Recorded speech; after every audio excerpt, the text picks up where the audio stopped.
स्वाहा तत्सवितुर्वरेण्यं भर्गो देवस्य धीमहि धियो यो नः प्रचोदयात्। ॐ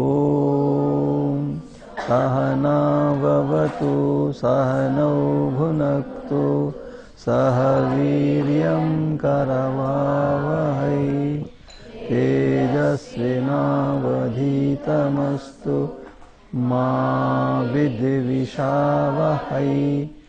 ఓం శాంతి శాంతి శాంతి. మన దగ్గర వాహనం ఉన్నది, అది ఉన్నదా? ఆ వాహనంలో నడిపిస్తూ నడిపిస్తూ ఇంధనం సమాప్తమైంది. అప్పుడు దాంట్లో మంచి నీళ్లు కొనుక్కురావాలి. 12 రూపాయలకు 15 రూపాయలకు లీటర్ నీళ్లు దొరుకుతాయి కదా. ఆ నీళ్ళు తీసుకొచ్చి దాంట్లో నడుస్తుందా వాహనం? నీళ్ళు పోస్తే మంచి నీళ్ళు పోయాలి, గంగాజలం పోయాలి.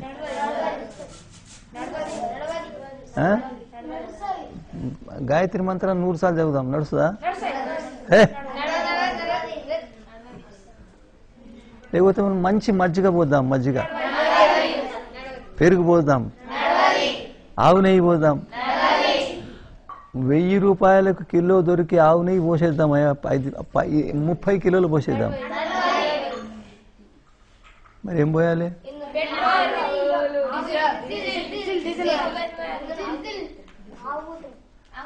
దాని పేరు వాహనం, దీని పేరు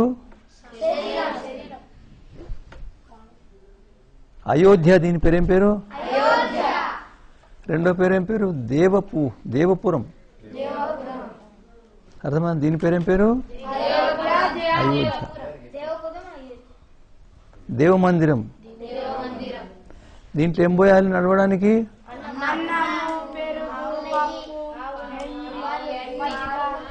ఓం.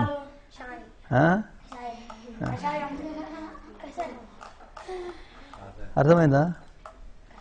ఇక అనుకూలమయ్యే పదార్థాలు కొన్ని, ప్రతికూలమయ్యే పదార్థాలు కొన్ని. అర్థమైందా? ఎప్పుడు వేయకూడని పదార్థాల్లో కాఫీ, చాయ్, కళ్ళు, సారా, కోడిగుడ్లు, మాంసము, చేపలు, దీని ఏమంటారు, మాంసం,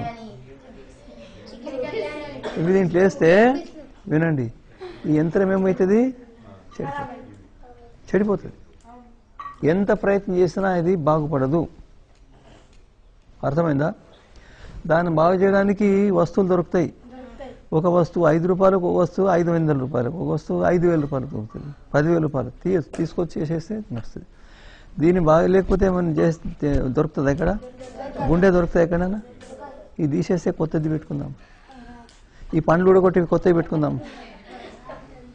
కళ్ళు పొడిచేసి కొత్తవి పెట్టుకుందాం. చెవులు కోసేసి వేరే అంటు పెట్టుకుందాం. ఈ చేతులు తీసేసి కొత్తవి పెట్టుకుందాం. కాళ్ళు తీసేసి వేరే పెట్టుకుందాం. ముక్కు తీసే వేరే పెట్టుకుందాం. అర్థమైందా? కాలేదా? అంటే ఆ వాహనానికి ఏ వస్తువులు అవసరమో దీనికి అటువంటి వస్తువులు అవసరం. దానికి అవసరం దానికి ఇవ్వాలి, దీనికి అవసరం దీనికి ఇవ్వాలి. అర్థమైందా?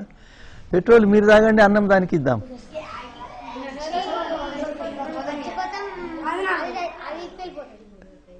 అర్థమైందా?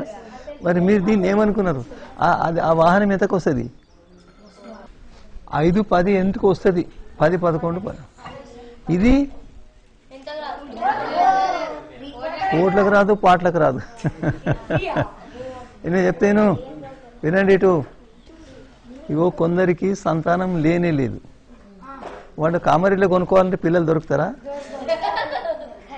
ఎవరైనా అమ్ముతారా? పిల్లలు దొరుకుతారా? కుమ్మరోళ్ళు చేస్తారా కుండలు చేసినట్టుగా? ఇది కావాలంటే దొరకదు. అర్థమైందా? ఎటు దొరుకుతుంది? వారి శరీరం సరిగ్గా ఉండాలి, శరీరంలో లోపాలు ఉండకూడదు. నియమపూర్వకంగా జీవితాన్ని గడపలు అయితే వాళ్ళకు సంతానం దొరుకుతుంది. లేకపోతే ఏడ్చి చచ్చినా సరే. అర్థమైందా? అనేక పుణ్యకర్మలు చేస్తే ఈ శరీరం మనకు దొరికింది. అదెంతది? 10-15 లక్షలు. ఇది కోట్లకు లెక్కలేదు. ఏం కోట్లు చూపెడతారు? రాసుకుంటే నేను సంఖ్య చెప్పాలనా? 8 కోట్లు పురుషులు, 60 కోట్లు స్త్రీలు. అంటే ఇప్పుడు వినండి, ఇటు 40-45 ఏళ్ల క్రితము పురుషుల శరీరాన్ని నిర్మించడానికి 8 కోట్ల రూపాయల వస్తువులు అవసరం పడ్డాయట. ఎన్ని కోట్లు? 8 కోట్లు. స్త్రీల శరీరాన్ని నిర్మించడానికి 60 కోట్లు. అర్థమైందా? ఇప్పుడు దాన్ని 50 రెట్లు ఎక్కువ చేయండి.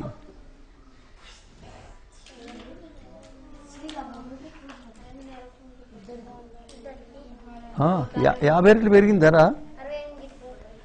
అర్థమైందా? అయితే వినండి, ఇటు ఇంత విలువైన శరీరం మీకు దొరికింది. ఇంత విలువైన శరీరం మీకు, మనందరికీ ఇంత విలువైన శరీరం దొరికిందా లేదా? మరి దీన్ని మీరు ఒక కలమే 5 రూపాయలకు వస్తే దాన్నే చాలా జాగ్రత్తగా కాపాడతారు. ఈ శరీరాన్ని ఇంత జాగ్రత్తగా కాపాడాలి. మీ కలం ఎన్ని రూపాయలకు వస్తుంది? మీ అంగి ఎన్ని రూపాయలకు వస్తుంది?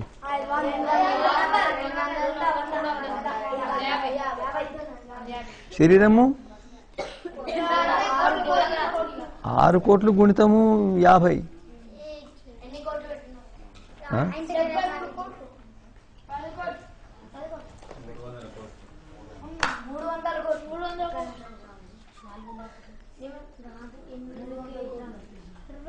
$300 కోట్లు. 300 కోట్ల రూపాయలతో మీ శరీరం తయారు కావచ్చు. అది కూడా అయితే లేకపోతే అది కూడా సున్నా. శిల శరీరము వాళ్ళని 50 రెట్లు. అర్థమైందా? అంత విలువైన శరీరం మీకు దొరికింది. ఈ శరీరాన్ని మీరు కాపాడుకోవడానికి ప్రయత్నం చేయాలనా లేదా? నిజంగా చెప్పండి, మీరు చేస్తున్నారా ప్రయత్నము? చేస్తలేరు. చేస్తలేరాయా? ఏమేమి వేస్తుంది దీంట్లో? ఒక పని చేయండి, నేను పాలు తెప్పిస్తా, దేశీ ఆవు పాలు. ఆకలి అయితే కలాలు తినకండి. అయితే ఆవు పాలు తెప్పిస్తా. ఎన్ని తెప్పిస్తా? 30 లీటర్లు తెప్పిస్తా. దాంట్లో బాస్మతి బియ్యం తెప్పిస్తా. వేయండి, దాంట్లో వండండి. బాదాం, పిస్తా, కిస్మిస్, చెలగోజా, ఖజూర్, కేసరి, కస్తూరి అన్నీ వేయండి. ఇంత పొగాకు పొడి వేసేయండి. పొగాకు పొడి, ఇంత చాయ్ పొడి, ఇంత చింతపండు, ఇంత కారము, ఇంత ఉప్పు, ఇంత కళ్ళు, ఇంత సారా, ఇంత కోడిగుడ్డు, చేపలు. మరి మీరు ఉప్పు కారం తింటున్నారు కదా, వేసుకొని ఇట్లా.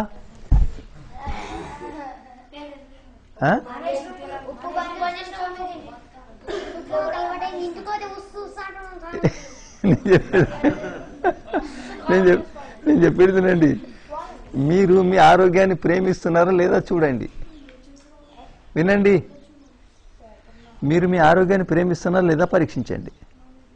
మిమ్మల్ని మీరే పరీక్షించుకోండి. భగవంతుని ఆజ్ఞ ఏమిటి? శరీరాన్ని ఇస్తున్నాను, దీన్ని మీరు కాపాడండి, లేకపోతే ఊరుకున్నాడు భగవంతుడు. ఇప్పుడు ఒక ఇల్లు మనం కిరాయికి ఇచ్చినాం, కిరాయి వాళ్ళు ఉంటారు, దాంట్లో తీసుకుపోయి ఆ ఉన్న గోడలతో దాంతో గన్నుతో పగలు కొడితే ఊరుకుంటారా వాళ్ళు? ఏం చేస్తారు? ఆ సామాన్ తీసి బయట పడేస్తారు. కళ్ళం తింటున్నావా? మీరు కనుక శరీరాన్ని అదే విధంగా పాడు చేస్తే భగవంతుని ఏం చేసి తెలిసిన భస్మాంతం శరీరం పోవాలిగా మీరు పోవాలి పైకి లేదు కిందికి లేదు శరీరాన్ని వదిలిపెట్టాలి సాఫ్ చనిపోవాలి ఏమనుకుంటున్నారు శరీరం దేవతల నివాసం దేవతలు ఉంటారు దీంట్లో ఉత్తమ గుణాలు ఉంటాయి దయా న్యాయము పరోపకారము నిజాయితీ త్యాగము తపస్సు ఇవన్నీ ఉంటాయి దీంట్లో గుణాలు మనం ఏం చేయాలి వాటికి అనుకూలంగా ఉంచాలి అర్థమైందా ఈ శరీరము ఎంతవరకు జీవించాలి 400 సంవత్సరాల వరకు జీవించేటట్టుగా మనం ప్రయత్నం చేయాలి కనీసము 100 కంటే ఎక్కువ భూజశ్చ 100 కంటే ఎక్కువ అట్లా మనం చేయగలుగుతాం అర్థమైందా లేదా ఎట్లా నియమాలు పాటిస్తే ఇక మన ఈ బండి తీసుకోండి మనం పోదాము ఇక కూర్చుందాం ఇలా నాకు కూర్చుండి ఎత్తుల మీద రాళ్ళ మీద గుట్టల మీద ఎగిరిద్దాం ఏమవుతుంది ఇటు రాదిగా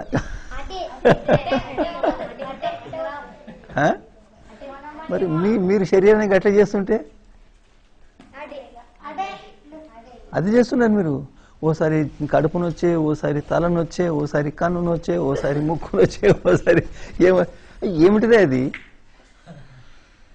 ఇగో ఈ స్తంభం ఉన్నదా లేదా గన్నులు తీసుకొని దెబ్బలేస్తామండి ఏమవుతుంది అది మీది కూడా కిందికి వస్తుంది మరి మీరు ఓసారి ఇది చేస్తారు ఓసారి అది చేస్తారు కాలు నొప్పి ఇవన్నీ శరీరాన్ని శిథిలం చేస్తున్నాయి అర్థమైందే లేదా మీరు శరీరాన్ని ఏమనుకోవాలి అయోధ్య దీని పేరేం పేరు దేవపూహు దేవనగరి దేవమందిరం అర్థమైందా మీరు మీ పక్క బట్టలు ఉన్నాయా లేవా మీరు పరుచుకుంటారు కదా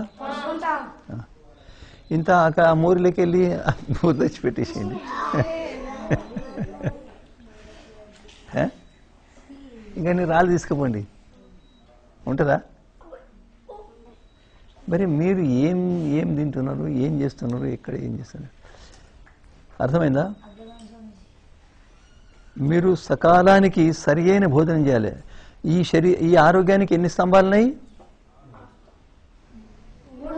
ఏమిటి ఆహారము నిద్ర బ్రహ్మచర్యం ఆహారము నిద్ర బ్రహ్మచర్యం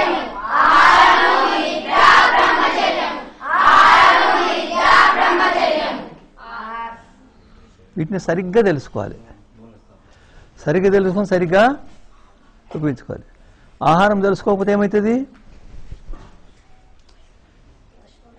అర్థమైందా లేదా ఇప్పుడు మన బండి ఉన్నదా లేదా దానికి ఏం చేయాలంటే ఒక 50 క్వింటళ్ళు తెచ్చిపెట్టేసారు రాళ్ళు ఏమవుతుంది మన శరీరం అంతే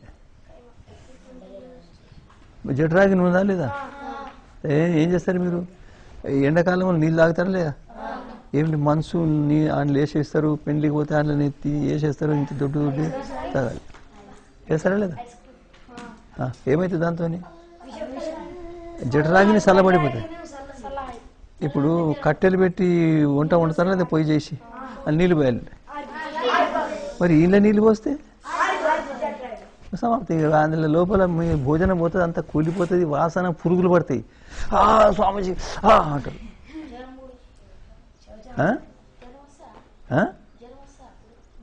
జ్వరము లోపల అన్నము కూలిపోతుంది జీర్ణం కాదు పడి ఉంటుంది కూలిపోతుంది కూలిపోయే దాంట్లో చిన్న చిన్న పురుగులు వస్తాయి కరుకుతా ఉంటే ఇట్లా స్వామీజీ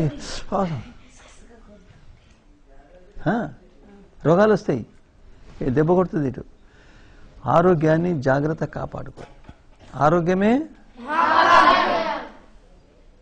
లేక భోజనమే మహాభాగ్యమా అక్కడ భోజనాన్ని పోతే మీరు అన్ని మర్చిపోతారు భోజనాన్ని పోతే ఇక్కడ విద్యాలయం ఉన్నదా లేదా పాఠాలు జరుగుతాయి లేదా పుస్తకాలు లేవా అని మర్చిపోతారు కదా ఆనందం అర్థమైందా లేదా ఆహారం ఎటువంటి తీసుకోవాలి? ఎటువంటి ఆహారం తీసుకోవాలి? ఈ శరీరానికి అనుకూలమైన ఆహారం తీసుకోవాలి. దానికి ఎటువంటి ఇంధనం కావాలి? డీజిల్ ఉన్నదా? అది అదేనా? దీనికి సాత్విక ఆహారం. ఏం పేరు దాని పేరు? ఎందుకు ఊగుతావేను? ఉయ్యాల లెక్క ఊగు. సాత్విక ఆహారం. అర్థమైందా? ఒకవేళ సాత్విక ఆహారం తీసుకోకపోతే ఏమవుతుంది? ఆరోగ్యం చెడిపోతుంది. చెడిపోతుంది, ఏం లేదు కదా. ఏం చేసినా ఏం కాదు, అది చివరికి సాగవలసిందే. దీని విలువ ఏమిటిది?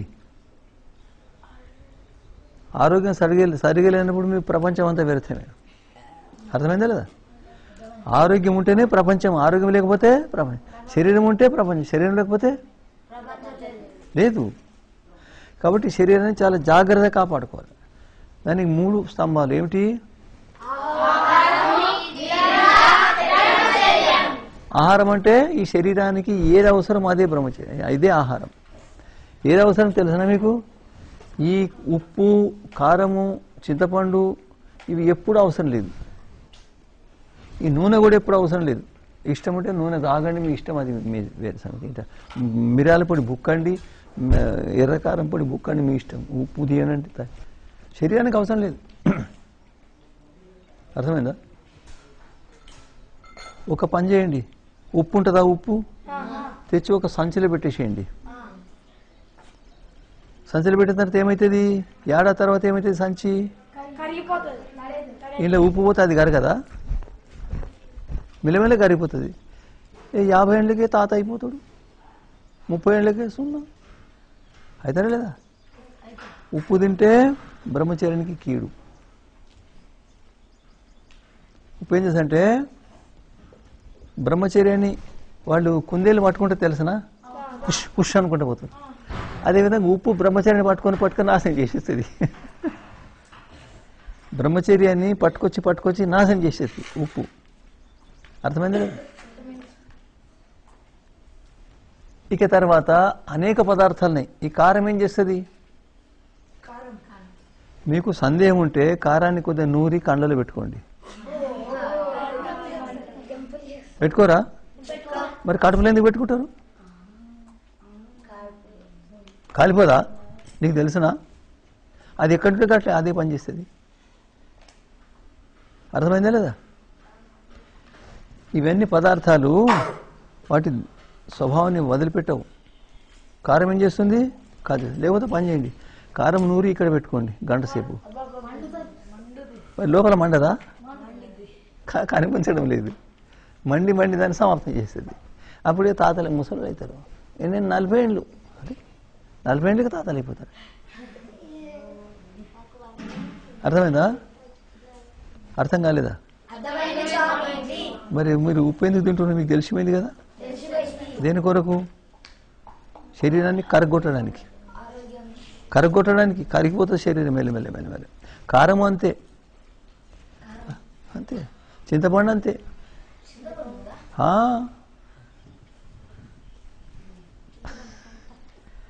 అది బ్రహ్మచర్యాన్ని నాశనం చేస్తుంది, వేటాడుతుంది బ్రహ్మచర్యాన్ని. లేకపోతే ఎందుకు తినమే? మాంసం తీసుకొచ్చి తినవచ్చు, ఒక కిలో తినవచ్చు ఒకసారి. ఏమైంది చింతపండు? అర్థమైందా? ఇంకేం పదార్థాలు తీసుకుంటారు? గరం మసాలా ఏమేమి తీసుకుంటారు? అని చెడుపు. శరీరానికి చెడుపు. శరీరానికి ఏది చెడుపు చేస్తో అటువంటి భోజనం తీసుకోకూడదు. అర్థమైందా లేదా? ఈ రెండవది, మీరు భోజనం ఎంత తీసుకుంటారు? మీ పల్లెం నిండేనేనా? ఎంత? ఇంత కాదు. ఎంతనా? ఇంత కాదు, ఇంత కాదు. ఇక్కడ కొలవాలి దీన్ని కొలవాలి ఎంత ఉన్నదో లోపల. ఎవరు కొలుస్తారా? ఇట్లా కాదు కొలిసేది. మీరు ఇప్పుడు భోజనం చేసుకుంటే 4 గంటలకు స్వయంగా శౌచానికి రావాలి. స్వయంగా రావాలి. మీరు మర్చిపోయిన స్వయంగా రావాలి. ఆ శౌచానికి పోతే ఎంత సమయం పడుతుంది? 1 నిమిషం 2 నిమిషాలు. మీరు 15 నిమిషాలు కూర్చుంటారు, కడుపు సాగు కాదు. ఇంకా కూర్చుంటారు. కూర్చుంటారా లేదా? ఎందుకు సాఫ్ కాదు? ఒక్క నిమిషం 2 నిమిషం సాఫ్ కాదు బస్. అర్థమైనా అదే? మీరు మామిడి పళ్ళు చూసిండ్రా? ఎన్ని రకాలు ఉంటాయి? 2 రకాల. ఒకటి చెట్టు మీద మక్కింది, ఒకటి తీసుకొచ్చి మక్క పెడితే మక్కింది. చెట్టు మీద మక్కిన పండు ఏం చేస్తుందంటే మక్కంగానే కింద పడుతుంది. అట్లనే కడుపులో భోజనం జీర్ణం అయితే శౌచానికి వస్తుంది, రాకపోతే లోపల ఉంటుంది. అందులో పురుగులు వస్తాయి, రకరకాల కుళ్ళిపోతుంది, వాసన వస్తుంది, సమస్యలు అయిపోతాయి. అర్థమైందా లేదా? అయితే మీరు ఇక్కడ పల్లెం గొలవకండి, తలే గొలవకండి. మీ ఏమిటిది అది? వర్ధమానకం ప్రమాణం కాదు. ఏ ప్రమాణం? ఆకలి. అర్థమైందా? ఏమి తీసుకోవాలి?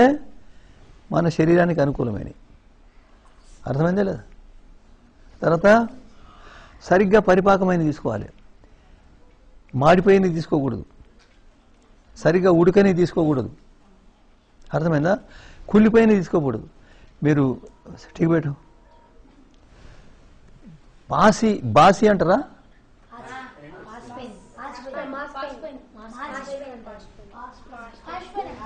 ఇటు వినండి. పొద్దటి అన్నం సాయంత్రం తీసుకోకూడదు, సాయంత్రం అన్నా తెల్లారి పొద్దున తీసుకోకూడదు. ఎప్పటిదప్పుడే. అర్థమైందా కదా? ఎప్పటిదప్పుడే తీసుకోవాలి, సరిగ్గా ఉంటుంది. లేకపోతే ఏమవుతుంది? నేను చెప్పేది వినండి. చల్లటి తీసుకుంటే ఏమవుతుంది? మీ జఠరాగ్ని ఉన్నదా లేదా? అది దీన్ని వేడి చేస్తుంది, వేడి చేస్తే అది తగ్గిపోతుంది. అయితే దాన్ని జీర్ణం చేయడానికి మళ్ళీ ఇప్పుడు నెయ్యి గడ్డ కడుతుందా లేదా? అప్పుడు దాన్ని కరిగించాలంటే ఏం చేయాలి? వేడి చేయాలి.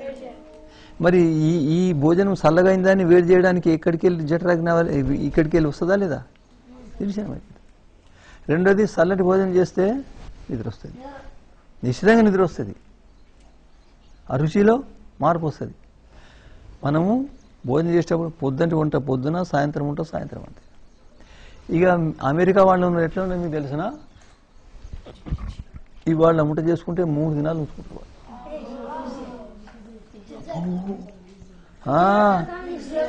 శీతలీకరణ యంత్రం పెడతారు. ఆ శీతలీకరణ యంత్రం వల్ల ఏమైపోతుంటే దాంట్లో ప్రభావం పడుతుంది, చెడిపోతుంది. అర్థమైందా? దాని రుచిలో మార్పు వస్తుంది. కాబట్టి ఎప్పటి భోజనం అప్పుడే మనం చేసుకోవడం. అందుకొరకే అమెరికా వాళ్ళకి చాలా రోగాలు వస్తాయి, పెద్ద పెద్ద రోగాలు వస్తాయి. సరిగ్గా సమయానికి భోజనం చేసుకోవాలి. ఎటువంటి భోజనం చేసుకోవాలి? మన శరీరానికి అనుకూలం. అర్థమైంది లేదా? ఎంత తీసుకోవాలి? ఎంత జీర్ణమవుతుందో సరిగ్గా 5 గంటల తర్వాత దానంతలదే శౌచానికి రావాలి. అయితే సరిగ్గా భోజనం చేసినట్టు, లేకపోతే సరిగ్గా భోజనం చేయనట్టు. అర్థమైనా? అదే. తర్వాత కూలిపోయింది తీసుకోకూడదు, మాడిపోయింది తీసుకోకూడదు, పాసి తీసుకోకూడదు, యొక్క పరిమాణం తీసుకోకూడదు. అర్థమైందే లేదా? రూక్షం కూడా తీసుకోకూడదు. రూక్షం అంటే ఆలుగడ్డలు తెలుసా మీకు? ఇక్కడ ఏమైనా తెచ్చిందా? మీకు కావాలని ఆలుగడ్డలు? ఆలుగడ్డలలో 2 అంతలు నెయ్యి పోసినా సరిపోదు. పావుసేరు ఆలుగడ్డలకు అర్ధసేరు నెయ్యి పోయండి, సరిపోదు. అది అందుకొరగానే తినవలసిన పదార్థం కాదు. అర్థమైందా? భోజనం ఎన్నిసార్లు తీసుకోవాలి? వయస్సును బట్టి ఉంటుంది. ఇప్పుడు మీ వయసులో ఒకసారి అల్పాహారము, ఒకసారి మధ్యాహ్నం భోజనము, సాయంత్రం రాత్రి భోజనం. నా వయసులో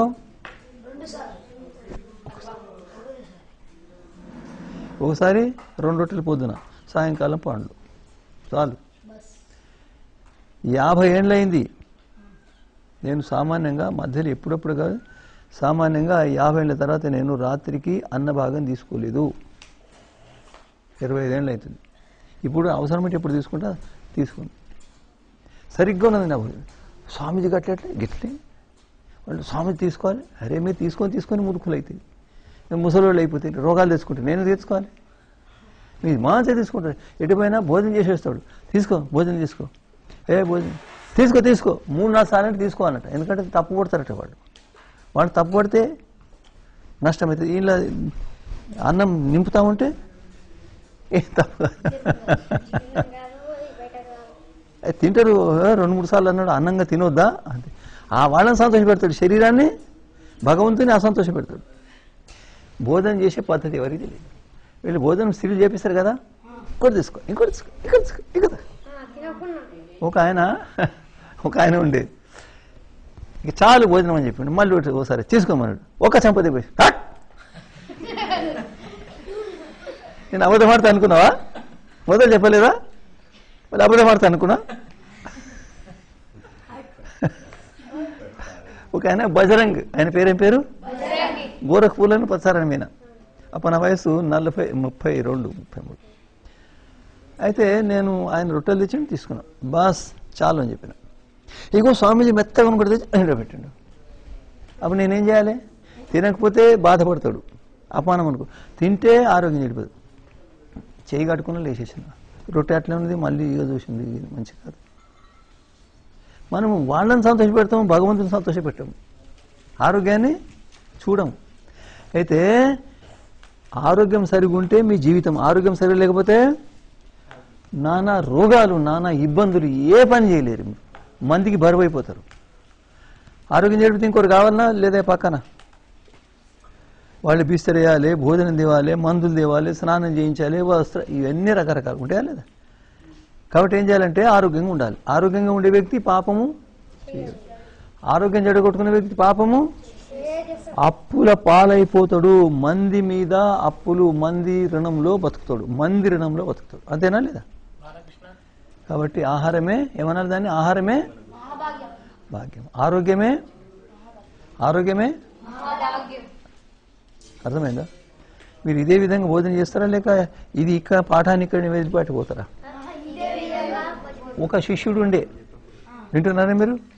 శిష్యుడు ఉండే, పాఠం చెప్పిండు గురువు. అడిగిండు, బ్రహ్మచారి నిన్నటి పాఠం వచ్చేమన్నాడు. గురువు గారు నేను దొంగను కాదన్నాడు. అరే అది దొంగ, మీ పాఠాన్ని నేను దొంగిలి తీసుకుపోతాను, మీ పాఠాన్ని మీ దగ్గర వదిలిపెట్టి వెళ్ళిపోయినా, మీ పాఠం మీకే నాకెందుకు? అర్థమైందా? మీరు అట్లా చేయకండి. అర్థమైందా? మీరు ఆరోగ్యవంతులు కావాలి. 100 ఏండ్లకు మీ దగ్గరికి ఎవరైనా వస్తే చెప్పాలి, నేను ఇంకా బలవంతుణ్ణి. నేను చెప్పాను కదా, భీష్ముడు యుద్ధం చేసేటప్పుడు ఎట్లా, ఎంత వయసు ఉండే ఆయనది? మరి మీ వయసు ఎంతవరకు అవుతుంది? అట్లా మీరు అనుకుంటే చేయగలుగుతారు. అటువంటి లక్ష్యం మీకు ఉండాలి. కనీసం అంటే 100 కంటే ఎక్కువ ఏళ్ళు జీవించాలి. ద్రోణాచార్యుని వయసు ఎంత ఉన్నప్పుడు? 100. ధర్మరాజు వయసు 80. అర్థమైందా? అప్పుడు యుద్ధం చేస్తున్నారు పట్టుకొని, ధనుర్వాళ్ళ పట్టుకొని యుద్ధం చేస్తున్నారు. వీళ్ళు ధనుర్ పట్టుకొని చచ్చిపోతారు. మీరు ఆరోగ్య నియమాలు పాటించండి. ఆరోగ్య నియమాలు పాటిస్తే మీరు సమాజంలో పోగానే మిమ్మల్ని గౌరవిస్తారు. బ్రహ్మచారికి ఆరోగ్య నియమాలు బాగా తెలుసు, మీ బ్రహ్మచారి గారు మా ఇంటికి రండి, మా పిల్లలకు నేర్పండి, మాకు నేర్పండి, మా జీవితం బాగుపడుతుందని మిమ్మల్ని పిలుచుకుపోతారు. లేకపోతే పక్కకు. అర్థమైందా లేదా? చదువులన్నీ పక్కకు. కవిత వచ్చిందా లేదా? వచ్చిందా? మీ పాఠాలు చెప్పిందా? ఆమె ఎంఏ చదువుతుంది, శిబిరానికి వస్తుండే. స్వామీజీ కాలుకు ఏమైంది, వాళ్ళు ఏమంటారు ఆపరేషన్ అన్న. అమ్మాయి కత్తి పెట్టొద్దు, కత్తి ఒక్కసారి పెట్టినామంటే శరీరానికి మళ్ళీ కత్తి లేకుండా నడవదని చెప్పిన. చేయించుకోలేదు, ఇప్పటికి ఆరోగ్యం బాగుంది. నేను కూడా అడుగుతా, అమ్మాయి నువ్వు ఎంఏ చదివిన కదా, ఏమైనా పనికి వస్తుంది? ఏమి స్వామీజీ ఏం పనికిరాదు, ఏం పనికిరాదు. ఈ చదువులన్నీ ఏం పనికిరావు. ఏం పనికి వస్తుంది? ఆరోగ్యం, తర్వాత ధర్మము, నీతి, నిజాయిత, పరిశ్రమ, పరోపకారము, ఇవన్నీ పనికి వస్తాయి. ఈ చదువులు ఏం పనికిరావు.